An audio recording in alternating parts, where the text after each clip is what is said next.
We're back for Module 17 of the Series 65 and 66 series. And like we said in the last module, we finally get out of some of the really dry stuff, the laws, and start to get into something that has at least a little bit of interesting element to it.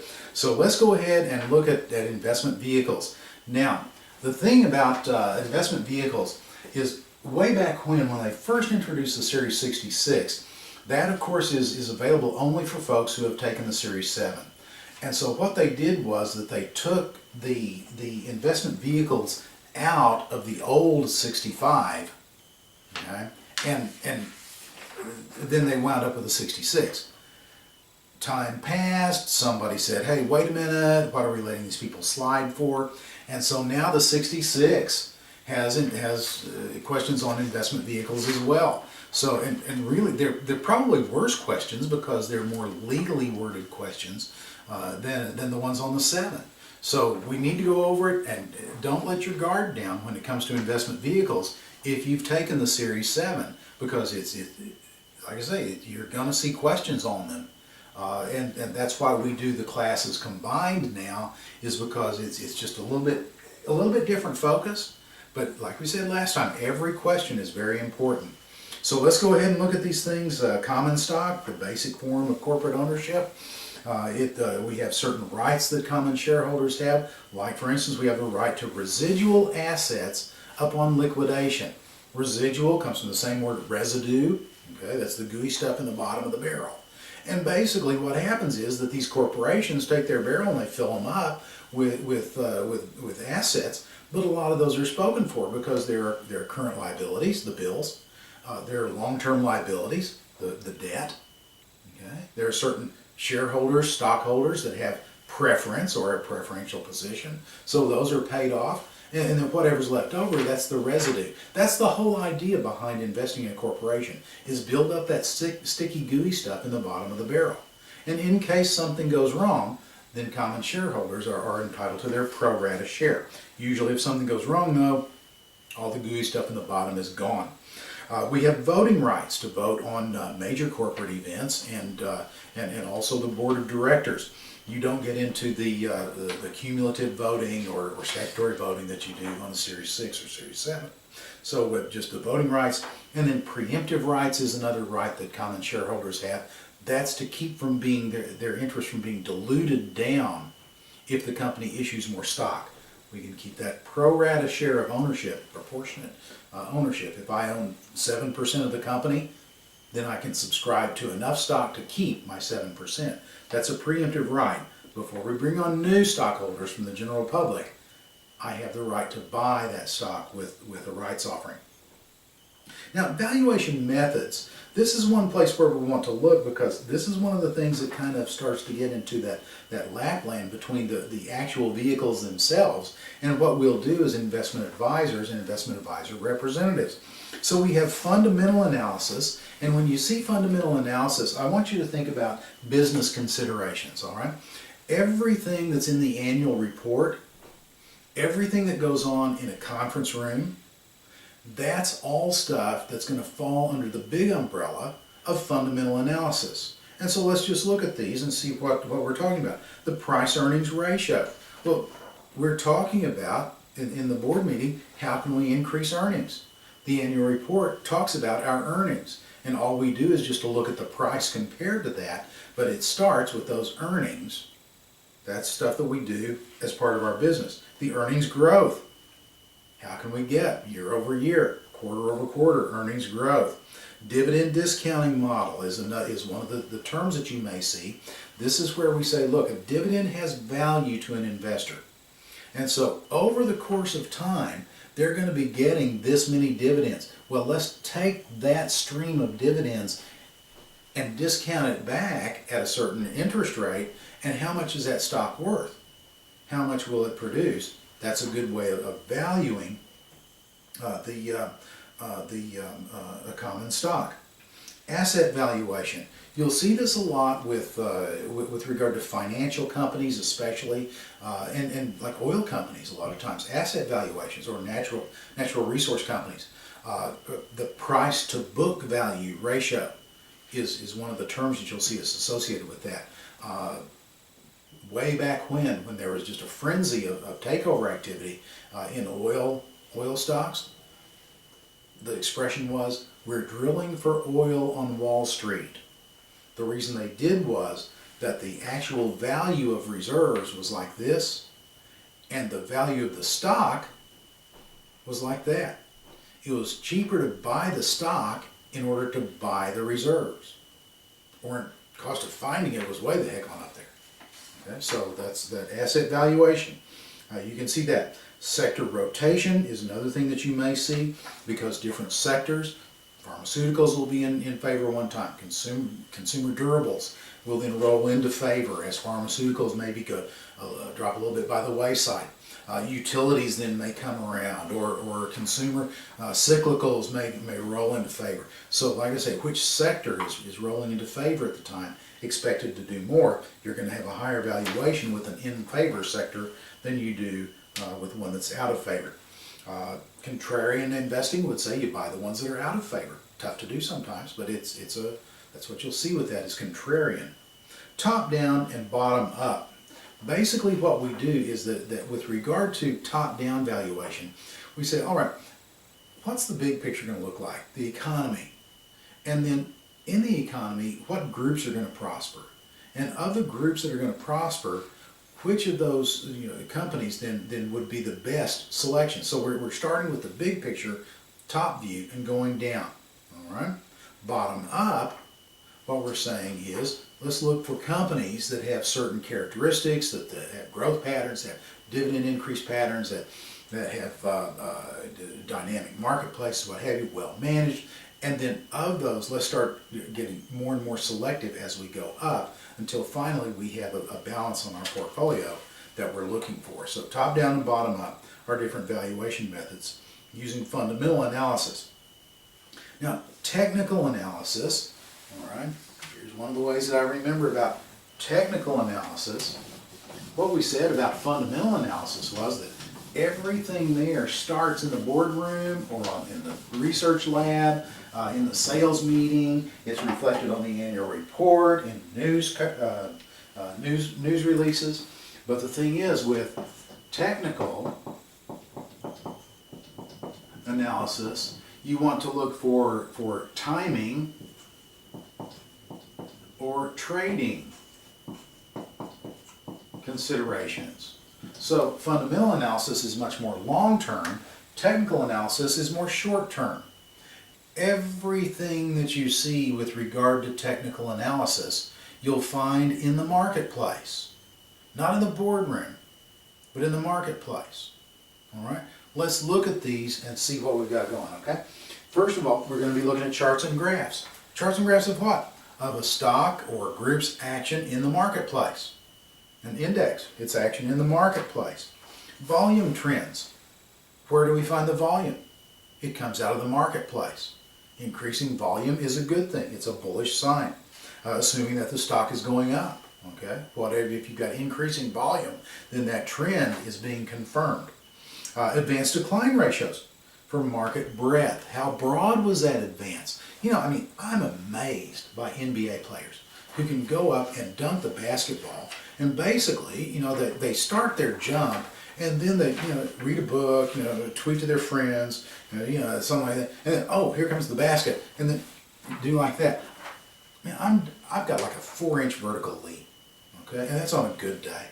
These guys are amazing. But the thing is, if you take one of these NBA players and you put them on a platform about that big, their jump is going to be about as big as mine, because you've got to have a good solid platform to jump off.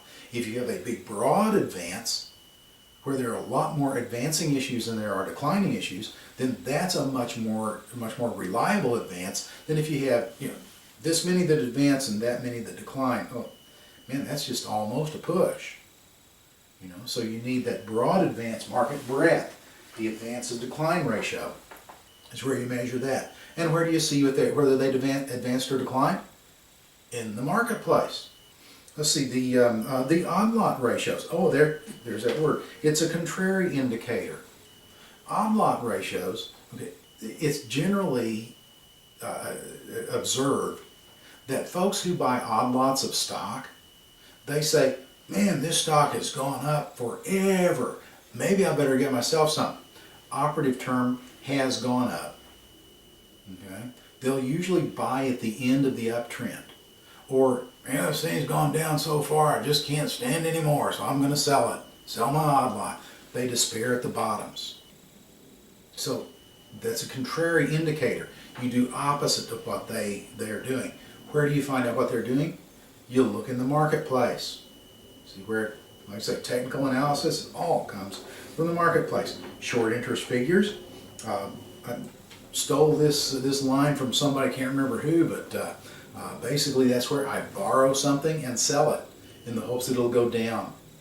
The old expression is that he who sells what isn't his'n must pay it back or go to prison. Oh, I know it's cheesy, but the important thing is that in the marketplace, if I've sold something I don't own, one of these days I've got to buy it back. And so large short interest is generally considered to be a situation for an opportunity for that folks to start to cover their short and add fuel to the fire of any kind of rally. If it does start to come up and you've got a big short interest, then those short sellers are going to say, ooh, I better just get out while the getting's good. They'll add more fuel to that fire on that rally. And then point and figure charts, just a term you'll need to see. It shows price momentum. I'd be familiar with those terms. I wouldn't worry about it beyond that. You'll need to know that it is a chart of what happened in the marketplace, therefore a technical indicator. Market momentum is another technical term. You measure it from market activity. If you have to identify any pattern, it'll be either a head and shoulders top or a head and shoulders bottom, most probably a head and shoulders top. Okay, so here's what a head and shoulders top looks like. You've got a stock that has done this, and it comes up and it pulls back, and then it comes up and hits a new high, pulls back to about the same. What we'd really like to see is for it to stop right about there, but it comes back down to the same level, and then it tries to rally, but it starts to fail. That's what's called the neckline. If it breaks that support level, and we'll go over that term as well, then that's a very, very bearish indicator. Okay? Head and shoulders bottom, you take this, you flip it upside down. So you've got like so, like so, like so. There's your neckline here. This is going to be very bullish because you've got that head and shoulders bottom. You may have to identify, if you have to identify a chart, that's going to be the one you have to identify. And then finally you have a random walk valuation method. This is the old dartboard method. It says that basically all factors that have to do with the valuation of a stock are fully and accurately discounted by the marketplace itself. Discounted means you just take it into consideration when you figure out how much you're going to pay or how much you're going to sell for. And all those factors, whatever they are, they're all accounted for because the marketplace itself will find the true valuation of every stock. And so therefore, throw the dart. Okay? One's as good as another. So that's the random walk theory or the efficient market theory. You may see terms such as an efficiency frontier. You may see a strong, a weak, a semi-strong model. It's all just variation from the same thing. Okay, all that information is fully discounted in the stock at all times. Okay, so let's go ahead and look at the advantages of common stock on page 27. First of all, the possibility of the growth of capital. That's what we want. Like I say, that residue in the bottom of the tank building up so that our stock becomes worth more and more over time. The possibility of keeping up with or hopefully even outpacing inflation. And that's big because if you want something to counter inflation, you're not going to get it with a fixed income investment. It's just not going to happen. Those dollars are going to become worth less and less if there's any inflation at all. Possibility of keeping up, hopefully outpacing inflation. Possibility of dividend income, and that dividend income may grow over time. One of the valuation models we said, the fundamental analysis, was that dividend discounting model. If you've got dividends they're steady, that's great. But if they're going up too, well, that's even better. So we hope that they will increase over time. Every day that the New York Stock Exchange is open, you can take your common stock and you can turn it to cash. Excellent liquidity. Just excellent liquidity on these things. And typically you've got excellent marketability. You get into some of your little penny stocks that really nobody knows about. Okay, they're very thin float, they call it, just small capitalization, little micro cap stocks. You might get into a situation where it's hard to get a fair price because the marketplace will kind of scalp you a little bit if the prices on these things are too low. But like I say, typically you've got excellent marketability and the ability to easily diversify or adapt to changing market conditions or changing economic conditions, because you can buy a stock in this group, that group, some other group, and you can, like I say, if one group does well, one group does poorly, they'll help offset each other and reduce that risk. And then splits may increase the number of shares that you own over time. So if you have a company that splits its stock, it doesn't really do anything for you today, because it's like you take a piece of pie that's cut into 4 slices. You say, man, those slices are too big.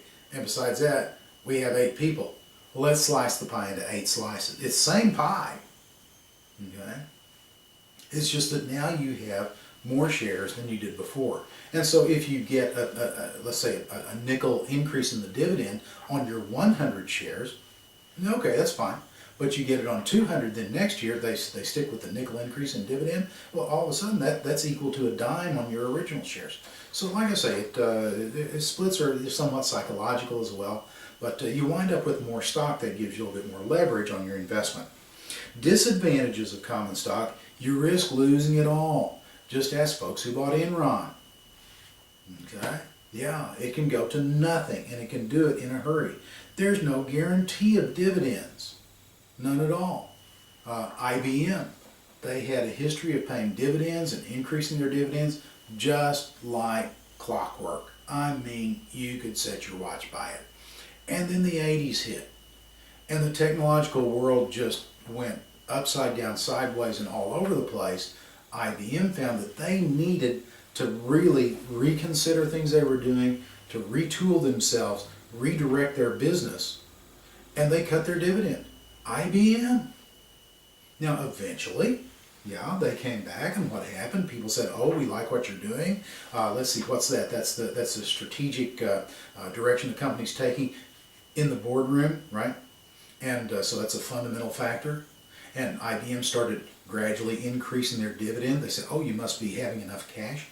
Yet more fundamental analysis. So that stock started going up, and it had a little hard time getting through this level, but it finally broke through that resistance level, they call it.